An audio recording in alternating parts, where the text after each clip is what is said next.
Welcome back, fellow armchair generals. This is Gamer 1745 with my continuing playthrough of, yes, Man the Guns. That's what we're going to be doing, is manning the guns here, sort of in the naval sense. Okay, now, both playing and doing some research, I've learned some more of the details of this. Okay, this here is completely unmanageable. You see all of this. How do I put this? In some ways, I'm very spoiled by Hearts of Iron 3, and I wish some more of these positive aspects. I know some people bitch and moan about some of this stuff, and I understand why. But what I love about Hearts of Iron 3 is that if you can have a formation, independent formation, if you will, you can have a commander for it. And I love that. I really, really love that. Now, we sort of, kind of, almost, and there's been some mods to sort of do that for air squadrons, in that turning the ace function basically into a squadron commander. Now, of course, you can vary the size of the squadron, and to me, the size of the squadron, I don't need, you know, historical, give a number, 24 or 12 or whatever, historical size squadron, and we've got to have a commander for each of those. But air grouping, I want to have a commander for it. Just, and I know, again, and before, and you can below screech at me, but that it's too much micro. You don't want to have to deal with all that. Okay, I totally get you. Well, you just need to make it decent, which there isn't in Hearts of Iron 3, a decent auto AI to auto assign things, meaning assign a guy with stats or flags or tags or whatever to his profile, that if he's a good bomber, like strategic bomber commander stats, put him in charge of the strategic bombing formation. And if he's a good fighter stats thing, you put him in charge of a fighter squadron. And so make it so that if you don't want to fiddle with it, you don't have to. And the AI is going to make reasonably effective appointments, you know. And so, which next we're going to be talking about is naval stuff. Similarly, if you have, you know, a bunch of submarines, it puts somebody with submarine stats in there, and if there isn't those available, just put somebody sort of kind of neutral stats, you know, just some sort of naval officer. So you don't have to fiddle with it if you don't want to. But if you want to, and put the historical guy in charge of the historical, you know, named unit, you can. I normally don't do that unless it's sort of a famous thing, because I don't know it that well, and I don't care that much, but I care a little bit. Like I say, if I know it, if it's something so famous that I know, you know. So, you know, putting Sepp Dietrich in charge of Leibstandarte Waffen-SS division or something like that, I'll do that. Or Rommel in charge of the Africa Corps, or, you know, those kind of things. And so I will do those types of things. Now, I know they made some really good short videos on this, and you can watch them. Paradox did, and there's other people talking about it. But I'm going to talk about it too, because some of you don't watch that, and you watch this, and we're going to be dealing with it. Right now, what is it? Somerville here is in charge of all of these. The anchor is a fleet, can be a fleet of one vessel. So again, it can be a fleet of one vessel, but you only have command rankings at fleets. I wish you could also put a command ranking person on a task force, but these task force are really, don't forget to send mobile forces to Africa to kick. Yes, we're going to get there, but I want to do this right. Okay, so all of these task forces. So if we can only give areas of operation commands to a fleet. Okay, so if I have one task, if I can't just specify one of his task forces to operate, say, in the North Sea, and another of his task forces to only operate in the English Channel. So everywhere he has command of, will spread out his task force operations. But, and this is like a, we'll come down to Cunningham down here. So we're down here, and we can, oh yeah, here's Cunningham. Why, I was, oh, okay, yes, Cunningham down here. So let's look at this, the Mediterranean fleet. Right now, this is sort of a bad idea. Not terrible idea, but sort of a bad idea the way it's formulated here. It has a carrier, 3 battleships, 3 heavy cruisers, 3 light cruisers, and 32 destroyers. Not entirely unbalanced, but pretty heavy on the destroyers. And if we were to give it a, because it gone this sort of wide area, what, I don't know, patrol, I think it was called, and then the search and destroy was sort of the group together formation in the old naval system. That's just gone. And I sort of am glad that it's gone. Now we have patrol. We can put out this unit in patrol and have it patrol an area. Okay, patrol one sea zone, or as many as we want to click in within the range of operation from our base. And that's good. But, and Britain can handle this.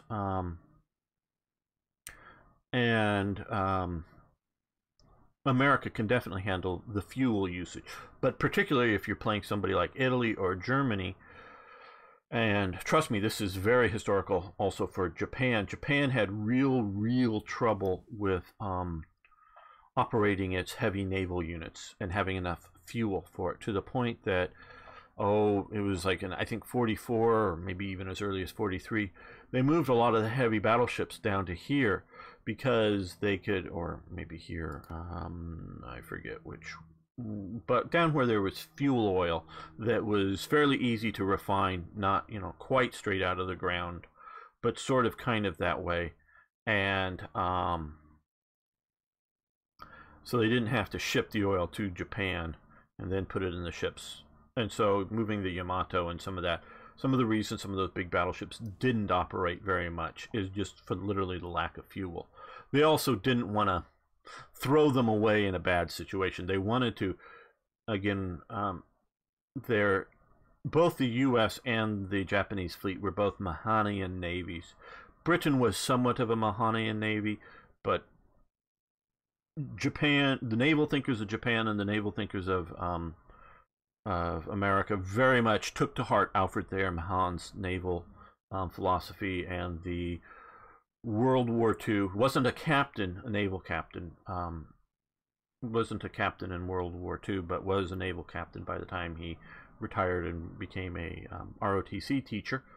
Was one of my influencers. Was very much a Mahanian naval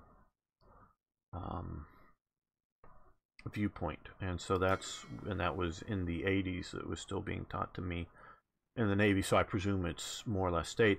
And so the idea was it was to bring the enemy to an effective battle and destroy them. So partially it was fuel, but partially it was, we've got these big battleships, they're supposed to at the right moment clash and destroy the enemy fleet, not just sailing about doing things. So that's why particularly the Japanese capital ships didn't do very much in World War II, because they didn't want to, the Japanese, particularly didn't want to waste them on shore bombardment or something, the Guadalcanal campaign, and have them sunk by, a submarine or a bomber or something, when, just bombarding some troops? No, they're there to sink the enemy fleet, and that's when we're going to risk them, and we're going to try to find the enemy's fleet and then go get it, just they never really were able to. So gets back to this. So you don't really want a fleet like this out patrolling. What you want to do is say, And they've changed the buttons, and I did see create a new task force. That's what we want to do. Okay.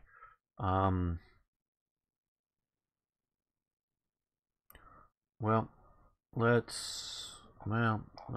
don't know if there's an easy way to do this.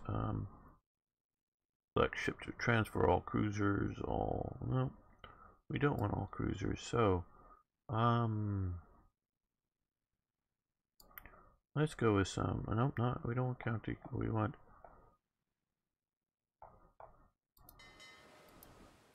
to get a bunch of destroyers. Not all, because I still think you should have, oh, now we'll put mine layers in a different group. Okay, mine layers, we've got a bunch of mine layers. Okay, 9 may not be enough.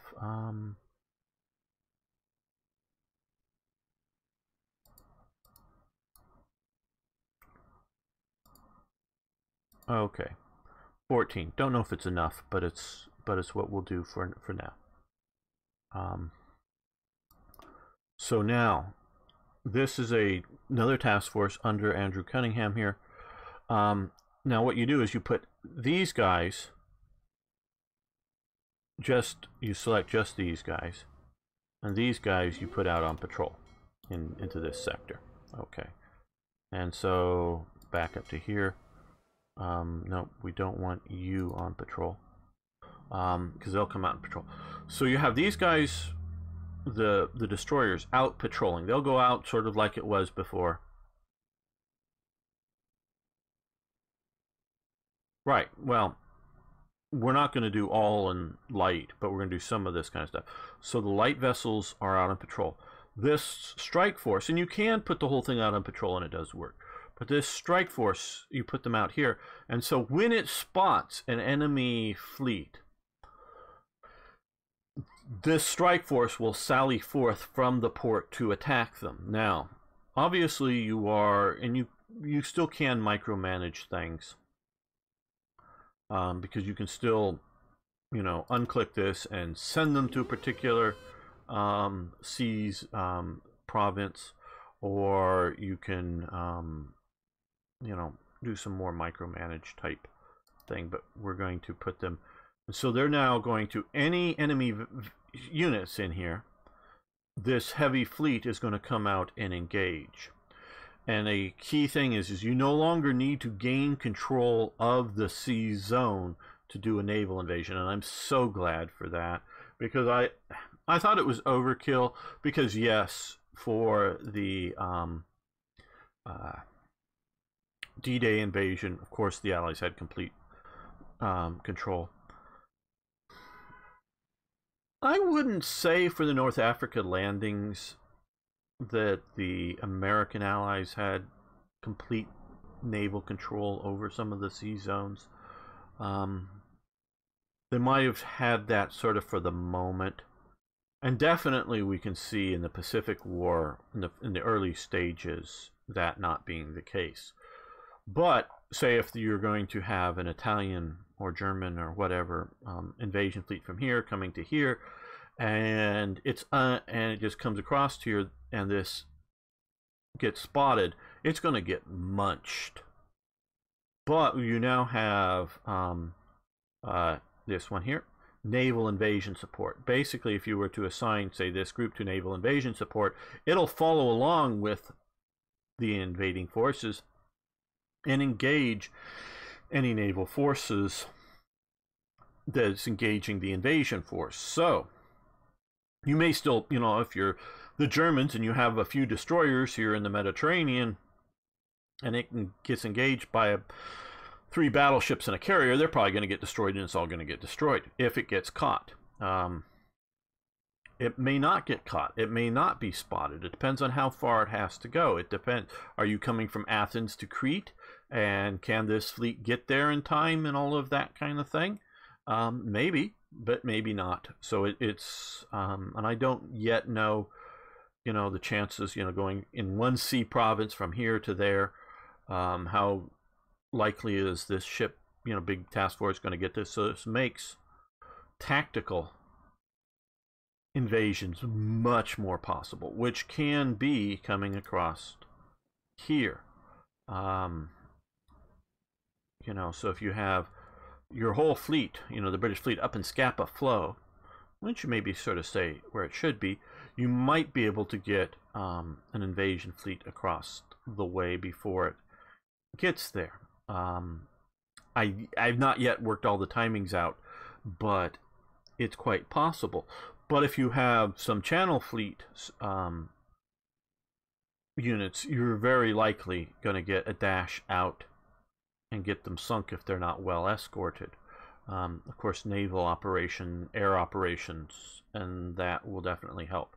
So we want to put him out here, both for fuel saving. Now, if you're playing from the weaker hand in your Italy, you want to be very careful about this, because do you want to, you know, whether it's some big, you know, doom stack of a super fleet, or just simply coming at you at a lot better and maybe several fleets, you may very well get munched. Now, since we looked at this and I saw here, we have mine layers. So what we're going to do here is create a new task force. Come down here. We're going to grab all the mine layers. Okay, so now, please note they're still in his fleet. And so now we cannot do either mine sweeping or mine laying because we are at peace. Hey, Hadu123, good to have you here. Didn't look up there for a moment. Got you on another screen. Just explaining the new naval operations. So, but once we're at war, and mines, to the best of my knowledge, do not affect neutral shipping, and definitely don't affect friendly shipping. So you can drop all the mines you want in the area you want to operate in. You're not going to harm yourself. You know where the mines are. These are presumably not, you know, floating mines that get to wander around there, you know, the anchored types. So we can have him here. We can't assign him yet to mine laying, but that's going to be his job. Now, what you have to sort of be careful with that is if you have, say, this fleet here and you put a submarine task force, I think we have one here, under him, which is under, and, you know, Cunningham, the commander of the area, can be, I think, a mistake. Because once you say assign it to maybe the Adriatic, and it could be if they're mine laying subs, you might want to, mine layers will try to avoid combat.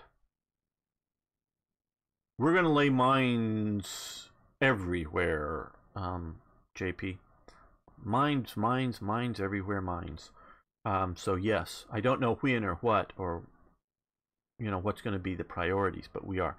But so if you want to, say, patrol, now you can send them on convoy raiding duty so that the subs will try to avoid, you know, going after enemy task forces and try to sink your convoys.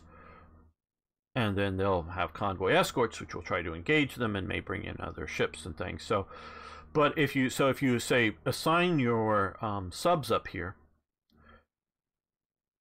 it also assigns everything else to this C zone. Okay. So I recommend, and again, I've played some of this, but I recommend doing this, turning this over to a new fleet, and we'll need eventually many more, because partially this is Britain, and yeah, we do have the try to, you know, get new random commanders, but let's see.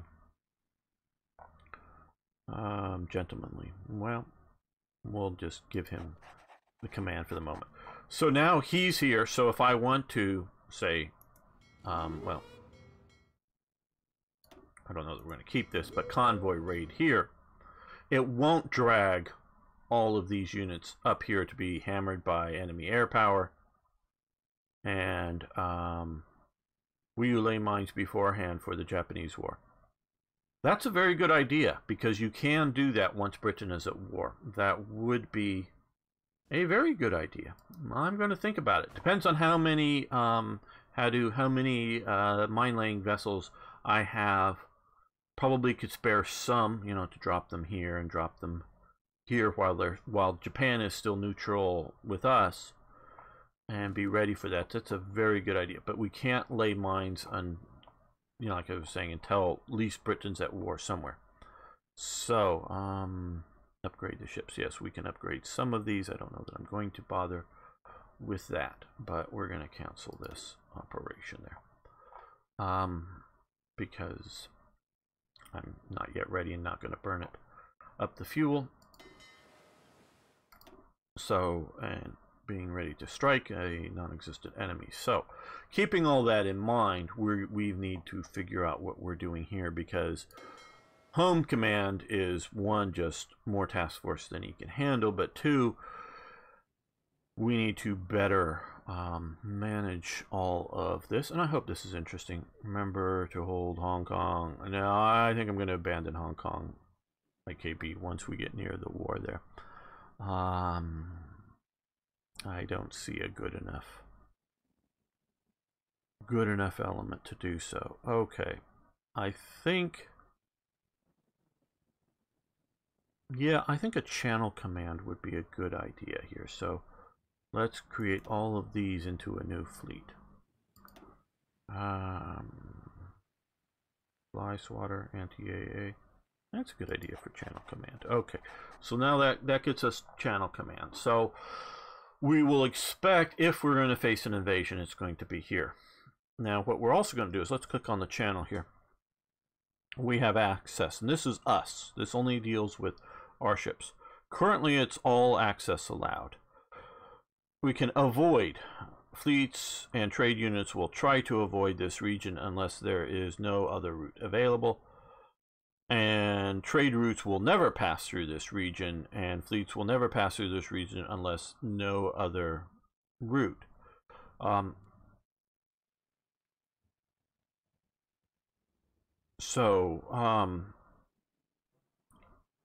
Presumably if you have this selected, say block the channel, and we're going to test this later on, and then we assign, say, the channel fleet units to operate in the channel, they'll still operate there because there's no other way to operate, to go through the channel, but to be in the channel.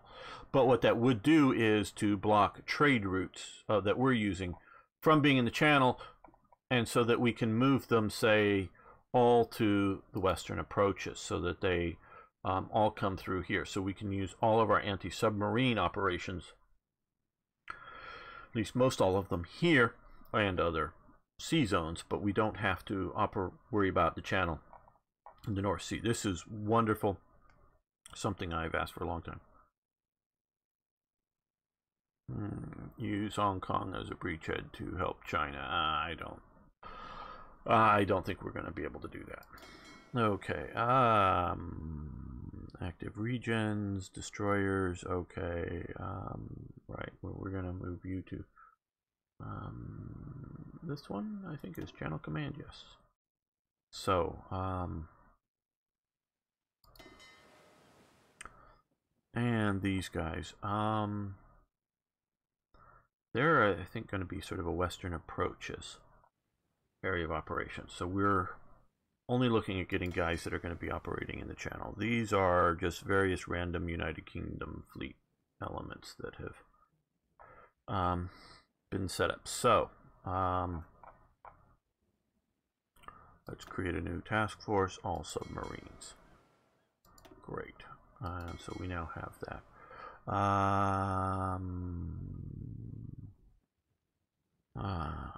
I don't necessarily okay, these guys mine laying, so they're all type 2 here, so I think they're all mine layers. Let's check this here. Yeah, okay, these are all my mine laying subs. I don't think the UK has the troops to use Hong Kong early on. Yeah.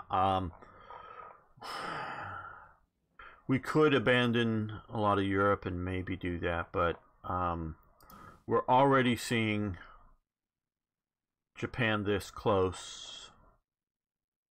If we're presuming, say, roughly a 42, late 41, very early 42, start to Japan operating against us, if it was like today, and I could get my, say, 15 divisions that we have sitting back in London over here and start battling the Japanese and just going to have a Japanese war, war against the Japanese, you would have a good point, IKB. I really think you would. But that's not what we're going to be doing. So, okay, so we have 25. We're going to, let's see, split, half. That seems about right. So we're going to do this. And we're going to set up, and we're going to mine lay from the submarines, like in the lower Baltic and in the Danish belts. Haven't seen that before. Okay. Titles. So we have that on operation. Now, what is this here? Okay, this is back here. John Cunningham. Let's also create a new task force, all submarines. This may be a more mixed group of submarines. Yes, S-class submarine. Let's these mine laying, because I'm going hog wild on the mine laying, and I'm overdoing it, people. Trust me, I do believe I'm overdoing it. But a couple of things. One, we're playing as Britain, so there isn't going to be lots of commerce raiding. Yes, we can see about that out in the Pacific War and that type of thing, but we're really not looking at that as a main focus here, and I just really want to see about spamming mines and seeing their effects. Let me read some of the chat. I don't think, okay, yeah, Singapore is much more solid to hold. Absolutely optimistic knowledge. And so we are definitely looking at trying to hold Singapore and Malaya, and that's where I'm going to withdraw the forces up in Hong Kong down to here to see what we can do here. Though I do like the idea of trying to drop some mines before we have to abandon it. And so we're going to look at try to sort of somewhere along the Burma front here and somewhere in Singapore, Malaya, try to hold. If we have time before that happens, and yes, of course we have time, but also choices to be made. Where is it? We're going to skip the hold Hong Kong. We're going to go down, landward, fortifications, Peninsula War as much as we can. Here, I'm sort of saving this for mid to late 40 to early 41 to try to do some of this, to try to hold out in Malaya area, and hopefully Australia can hold Australia, and we'll see what happens with the sort of central region here. But I really want to try to hold this. I personally believe, not just obviously, especially if you fortify it like this is a little overly spammed in my opinion from the Malaya. Hope this isn't too much of a Malaya tree here of fortify. Don't they have a, or is that in the Australian or something? Doctrine. I guess it's Australian effort now. I don't know. This is just a generic focus tree. I hadn't looked to see if they had done that, but I think that may be Australia or somebody that fortifies this overly much, in my opinion. But historically, we see Sims giving up way too easy in Singapore. I know I've talked about this before, and so I think had Japan failed to take Singapore early on, I think it would have brought the Tojo government down. I don't know what it would have done to the war, but I do think it would have brought the Tojo government down.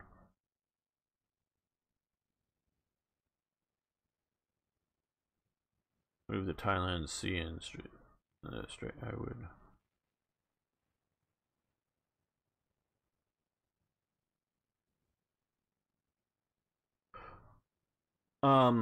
Yeah, no, Malaya, yeah. Malaya was not really fortified at all. Um, Singapore was fortified from a naval assault kind of thing, both as in big guns to shoot at ships as well as bunkers and things for a naval invasion. They never really thought that there would be an effective ground campaign to get the interior to effectively attack it from the landward side. But we're going to hopefully fortify ourselves up and be prepared for that. Okay. Okay, so we're still coming over here. Sorry, back to this. No, this one here. Okay, so we've moved these guys into their own task force.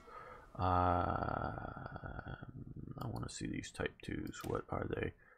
Yes, mine laying. Okay, so we're going to create a new task force with our mine layers. Come over here.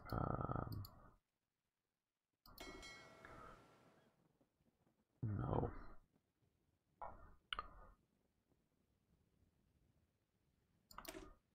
No, wrong.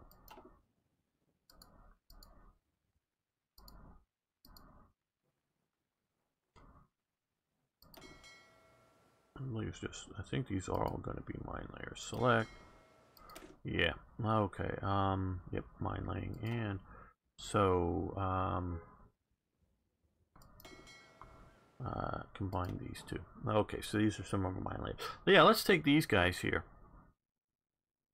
Just a few of them, and we're going to send them out to Hong Kong. So they're going to a naval base out of Hong Kong. And we're going to create our own fleet with them. Oh, new theater. Yeah, there we go. We'll go do new theater with that. Get too many up there. So these, now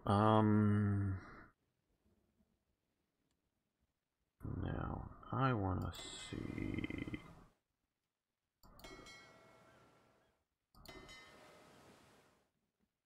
Well, let's put them in Cunningham or Somerville's force. Okay, but we're gonna have to readjust some of that. Again, we've gotten this down from way too many to just a few too many, I think. Well, maybe not. Because what Somerville is going to command is the defense of the home islands. So we're going to select these guys. These are all Marines. Little myth that the guns of Singapore couldn't shoot inland. Targets were wrong. They could and did shoot inland, but their ammo was for anti-shipping and didn't do too much. Yes, you're right. And so a lot of the guns, they would impact the soft ground. They might not even explode, or even if they explode, it was very ineffective. The Japanese were out of ammo by the time they get to Singapore.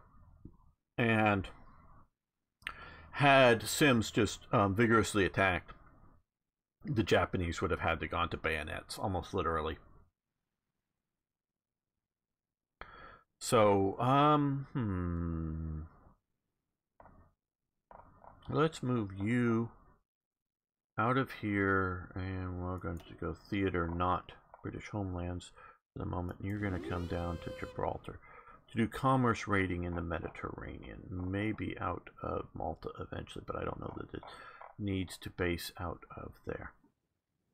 Okay, so that is starting to break up, and that's the main thing I want to do, is break up Somerville's, because Somerville, what we're going to do with his fleet here, let's look at all of these guys.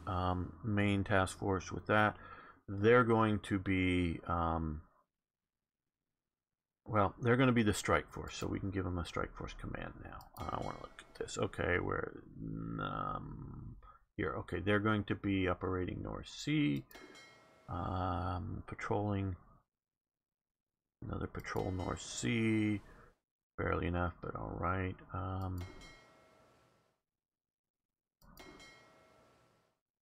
So patrol and submarines, I don't know. May commerce raid somewhere, maybe, well, we'll put them into this other theater down here. Put them, you know, possibly out in the Atlantic or somewhere to commerce raid for North Sea activities. So, sort of enough for the moment, but I didn't want to completely hit the start of the war with nothing. Okay, North and South Command, this is out Falklands, Sierra Leone. Okay, they can sort of go out, operate out in the Atlantic. Far East Command, docked in Ceylon, Hong Kong. We'll get these guys out before the war starts. Submarine select. Okay, these guys, yes, docked in Singapore. Okay, they can. We'll see about that. They may come back to the Mediterranean to go after the Italians. Yeah, we're gonna move these guys down to this fleet. And United Kingdom Fleet Reserve.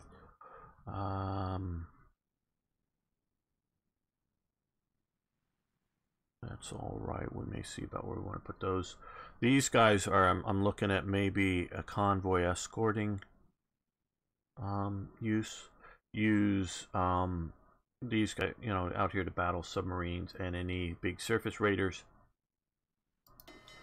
And our submarines for mine laying.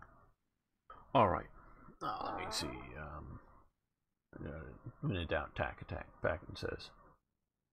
This is okay. My French reading is terrible. I know. Well, and my French reading is even more terrible. Hello, WDB TV.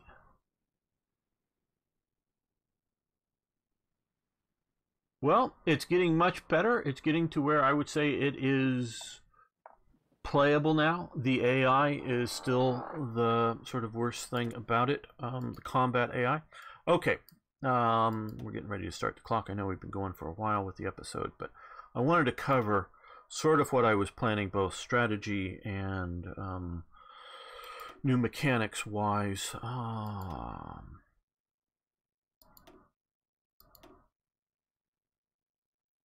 Well, and again, another thing I really love here is the ability to throw in like your naval experience bonus. Now I'm using some of it to better design ships, but to rush some of the technology. So we're going to do this depth charge thrower. Well, hold on a second. What mine warfare? Magnetic, torpedoes. Where's mine warfare? Am I just not scroll down far enough? Yes, just not scroll down far enough. Okay, we can magnetic mine, naval mines damage. We're going to do that because we're looking, I think that's in our time frame now. Yes, 36. We're going wild with this. Mine's gone wild. Yes. So let's continue this. What decisions might we reduce trade with the Dutch? Okay. Yes, Zog submits. We're going to slow this down just a little bit. We're in 39 now. No need to rush all of this.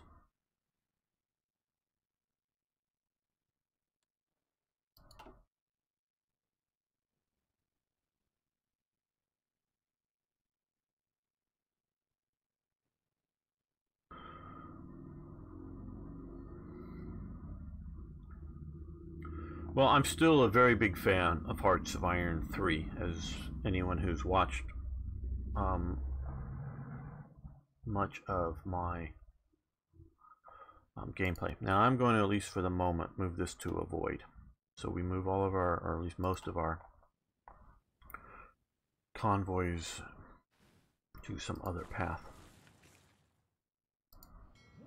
out of here. Now they're still coming out the North Sea, and we may remove that, but this will allow us to see about avoid some of this area here.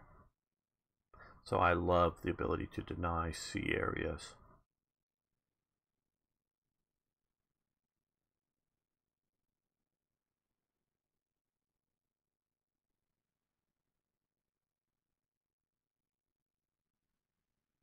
According to it, it meant attack, attack, attack, always attack. Leave credited to Napoleon. Napoleon was smart. So he wasn't stupid enough to... Oh, unpaid license, who cares? To attack when it was known to be foolish. You know, Patton,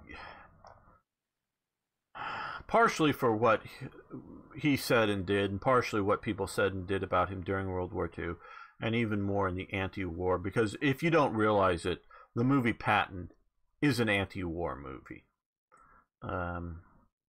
It's sort of like, you know, yeah, we had to fight World War II, and the Nazis were evil, but war is evil, and so we ought to just all lay down our guns and let the communists take over, because the communists really have the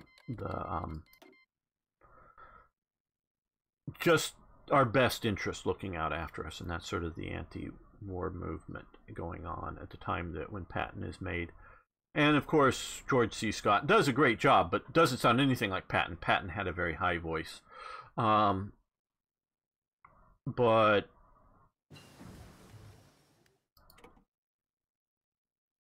from the time that Patton's army is activated after the Normandy landings until the end of the war, and taken as a percentage of casualties, you know, for his unit size, you know, his army size, he has the fewest casualties of at least any of the American operating, you know, fewer than Bradley, fewer than anybody else, because Patton knew that 20 deaths today and win the battle is better than 10 deaths for 4 days to win that battle.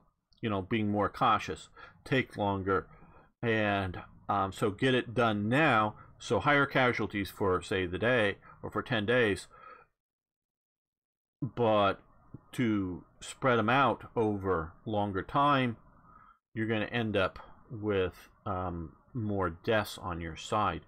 So he was very right about that. So he had fewer actual casualties. And he understood those things.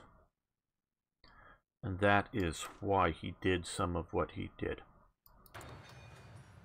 It was truly for the ultimate benefit of his man, his side, his whatever. Now, again, he is also smart, like Napoleon was smart, to realize that foolishly attacking well-prepared positions into their kill zone is also a stupid idea. But once you find yourself in that position, sometimes, depending on your situation, you know, if you're some reconnaissance unit, yeah, run away, run away, run away. But if you are a, you know, tank company, attack. Instead of trying to hold position or trying to retire, you know, you get out of the kill zone by aggressive offensive action. So, yeah.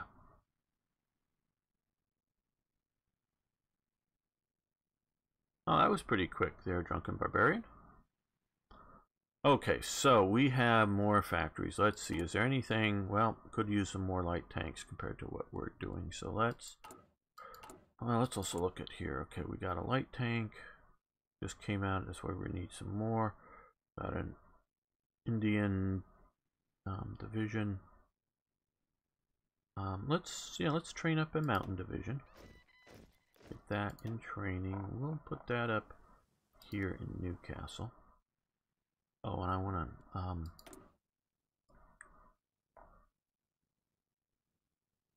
oh, how many fighters? Okay, well, let's pretend we're going to make a new fighter formation. Gladiators, yes, great. Those are sort of, but I'm looking for... Okay, so we're yet to fully... Okay, Hurricane, so 183. We can use more fighters also, so... We have 2 more factories, so we're going to throw 1 more onto Light Tank 2. And where are our Hurricanes? And 1 more for the Hurricanes.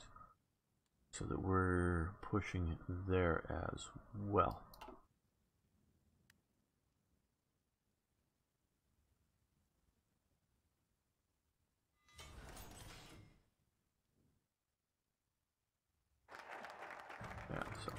Okay, we're issuing gas masks, which is good. Now, unfortunately, we can't. I was hoping to do the Military Training Act, but we're not yet at world tension. So basically, we have to be at war to get the Training Act. But we want to do that to remove the war to end all war national spirit. We want to do that as soon as practically possible. So we can't do that just yet. This is good. This would be good. I mean, just about all of them would be, you know, of some use. Mediterranean, which unlocks because fortify the rock, which would be nice. Fortify Malta, but I don't know that we're going to need to do those in the very earliest days. So we're going to develop the Raj. I think we'll do that. Get them some civilian factories so they'll be a little bit better off. And now we have another one, and we're going to do more fighters. We're going to burn up lots and lots of fighters once the war sort of breaks out.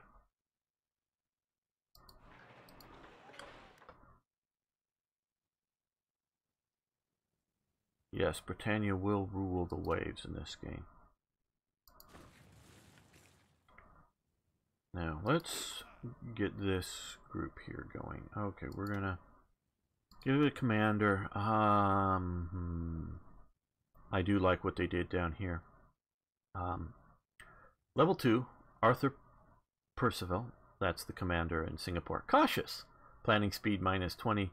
Chance to get wounded in combat -50. Now, since I don't plan, you know, I don't use planning other than naval invasions. That's not that good of a trait for, or bad of a trait for me, but I do like that they fought well enough to do that. Trickster War Hero, who's going to be a good... Yeah, Dempsey's going to be our commander for. We're going to send primarily because we're going to send our infantry force to Britain, primarily because our current armor order of battles look like that for the divisions. Oh, no, here. And our infantry templates look like this currently. We have enough. I think we have enough. Artillery, we're going to edit this a little bit more, and we're going to add another. Yeah, we could use more, but we're going to add, maybe we don't need more, I don't know, add a second artillery battalion to all of our forces here. Britannia rules the waves is a focus. Oh, you were suggesting, okay. Yeah, no, good. Sorry. I do know there is one, but that is not where my head is at thinking about things. Okay, so what we're going to do is man the Belgian frontier here.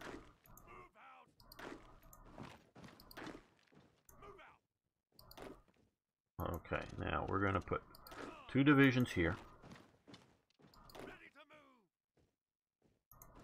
1 division there. 1 division there, sort of holding the Somme. No, the Meuse. This is the Meuse River here. Hold the Meuse River here. Though we're putting some forces before. Again, another tactical principle. Germans liked to use rivers as defensive positions, but the Germans used them by, if, say, the enemy is on this side, you know, from our current perspective, the enemy's on this side, they like to man the far bank. Not so that the enemy had to fight to get to the river, and then they had a, not a, well, it depends on your tactical scale, but in this scale, not so much like one central reserve, but sort of a reserve force, say, in each province here. And instead of spreading them all out along the riverbank, have them sort of a central idea here, so that as the enemy fought to the riverbank, that it's maybe, depending on the tactical and capability situation, a screen. Maybe it's a real force spread out along the river. But once they fought to the riverbank, the Germans would know where the main attack is coming, and then move, say, you know, the sort of reserve for this province here, move it to that point to confront it as it tried to cross. So instead of spreading their forces out, their main force out all along the river, you know, they would, you know, these provinces are, you know, fairly big, so that they wouldn't necessarily, because they weren't all motorized. And this could also be, say, shall we say, a stream or a small river somewhere, not on the scale of anything on this map, kind of tactical situation as well. So it would maybe then come down to be listening posts out along the river, you know, on the far side, you know, small little groups that would be out there, maybe have a machine gun or something, fire on the enemy, try to be able to not necessarily withdraw back across the river, but at some point withdraw away from the main attack of the enemy and hold out, and so that they were prepared. So we're sort of doing that here with this situation, and we're going to double up on this province, and we're going to double up on this province, and we're going to double up on this province, and now we're going to come down here, and we're going to try to hold there. Okay, so that's going to be the start of our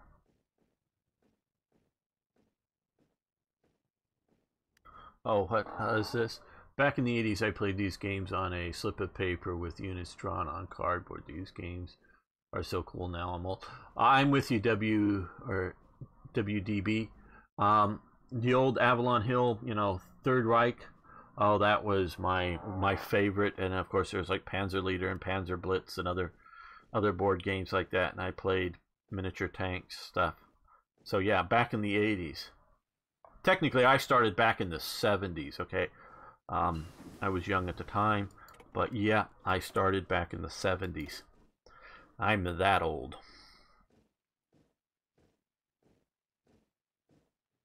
Yep, some of you guys are super young. What is the past to me, as in past that I've experienced, is purely history before you were born. Kind of, definition, because obviously the past is history, but the remembered past.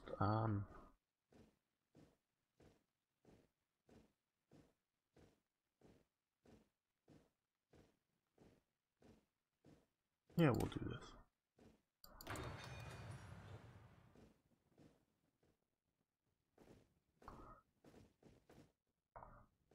And no, I do not think we're going to defeat the Germans. Didn't I send one to here? No, I guess I didn't. Maybe I should. But this, what I'm hoping to do with this is to help the French fight longer and be able to retreat out through one of these ports, at least hopefully the bulk of my army.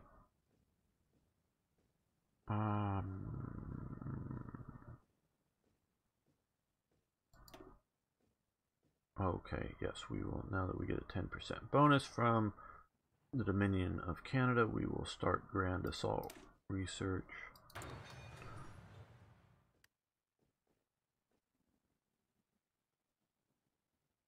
Don't sound old. Well, to you I probably am. To me, I don't feel, at least most of the time. No, I don't have a lot of aches and pains or anything like that, but we're going to get units today and push that a little faster. There we go.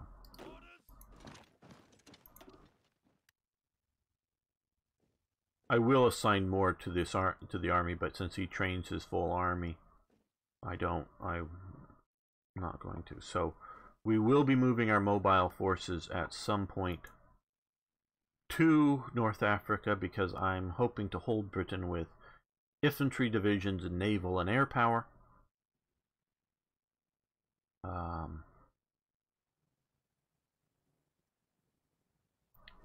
And so we're gonna do that. Well, maybe I still can appeal to the younger demographic. They don't sound too old.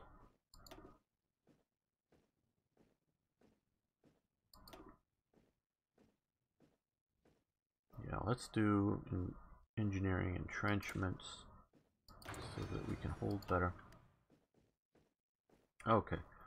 Now, let's come and reinforce this line a bit. Now, if you've noticed here, one, I'm leaving at least 4 for the moment on Dunkirk, because that may be one of the ports I want to hold to retreat out of. Otherwise, we have Dieppe and Le Havre to try to retreat out of. But here we only had 1 guy. We're going to stick a second one here now that we have some more reinforcements. But this province, of course, you can put a huge panzer column in and attack here. But this province here can only be attacked through this one here. This province here can only be attacked across this one or across the river. So, but these, like this one can be attacked from 3 provinces. This can be attacked from 2. So they need a little more reinforcement. You're going to come down and help hold Paris just from any sort of rushes. This one, of course, here is meant to be, like I was talking about earlier, to fight and fall back. These guys hold for whatever they can and then fall back on the river, and hopefully, because if these guys are like, you know, lost organization or retreating, one, I hope that they won't get a minimum, they won't get overrun because we have fresh units behind them. At best, they'll come back. These guys will hold the line and they'll have a chance to get reorganized and get into the fight. This is just to sort of keep us from getting flanked around. And okay, because we're sort of preparing here to be prepared. Let's come here and 100 Hurricane fighters. I've saved all of my air experience because we're going to soup up once we get, and hopefully fairly soon, the Spitfires. I just want them to be sort of the, oh no, cancel that. Be sort of the, hold down the shift key. Be sort of the uber fighter for us. And so we'll have that. Let's come up to Calais here. And we're going to, let's see, we're going to do 60 and 80. Those may get replaced by hurricanes before the start of the war. And let's do, yeah, oh no, not all of them.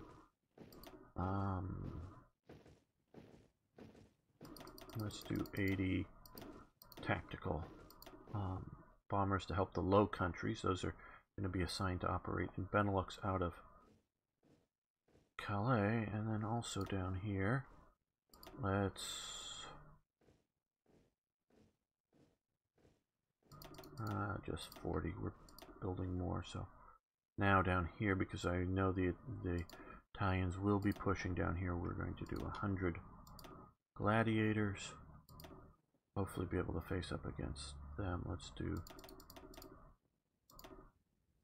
40 of these guys, and yeah, yeah, 64, that's fine.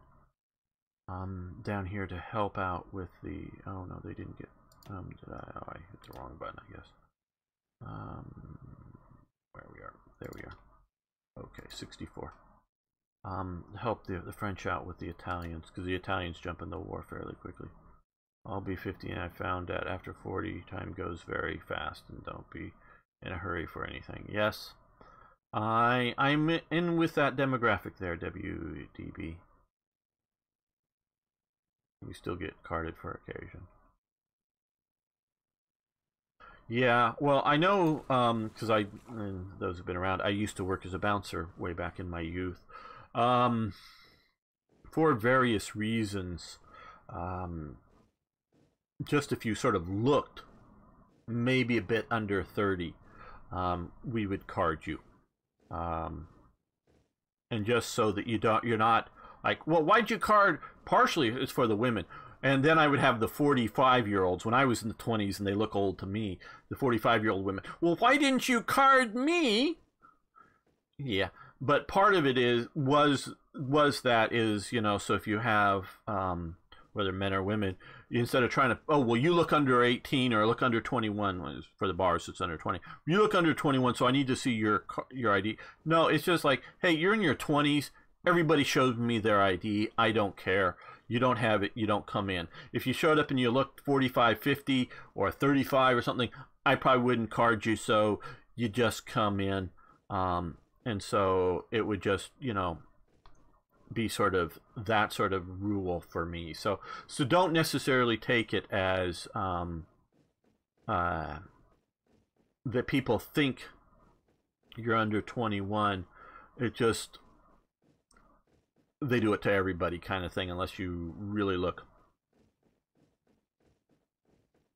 the right age. Yeah, I don't drink alcohol. I'm not saying never had any. I just don't drink it as a practice. Didn't back then, but so yeah. But I spent lots of time in bars, so yeah, experienced enough of that. Or not so much bars, a little bit, but quite honestly not much. But you know, nightclubs and that kind of thing where people were drinking a lot. Where you needed bouncers. So been there, done that. Okay, we're going to go with the Supermarine Spitfire for once we also get ready to research better aircraft. So yeah, so don't, you know, don't take it that they don't realize your age. It's just, they're going like, hey, yeah, we're doing it to everybody. Sometimes it's, you know, business policies, you know, have it, or state laws. It was more just the policy of either myself or the people I was, you know, bouncers I was working for, is just card everybody that looks under 30. And that way we're not making mistakes on that front. Okay, Italy joined the German Reich. Okay, so we're definitely going to have Italy in the war with us. And we're going to end this episode, not the live stream, so you guys just continue to hang loose. We're going to save the game. So I want to thank you all for watching. Thanks for liking the videos. If you would, if you haven't already, please subscribe to the channel. And I love hearing from you, so please post your questions, comments, suggestions. I'd love to hear how old you are. And if you would do me a favor, either some of the suggested videos on the right side of your screen or the couple of videos showing up on sort of the center screen, hit one of those, watch a few seconds, and found out that at least currently the YouTube algorithm likes it when one of my videos leads into another of my videos. So even if you've seen something before, so I'd love to see you do that. Thanks so much. See you next time for more Hearts of Iron.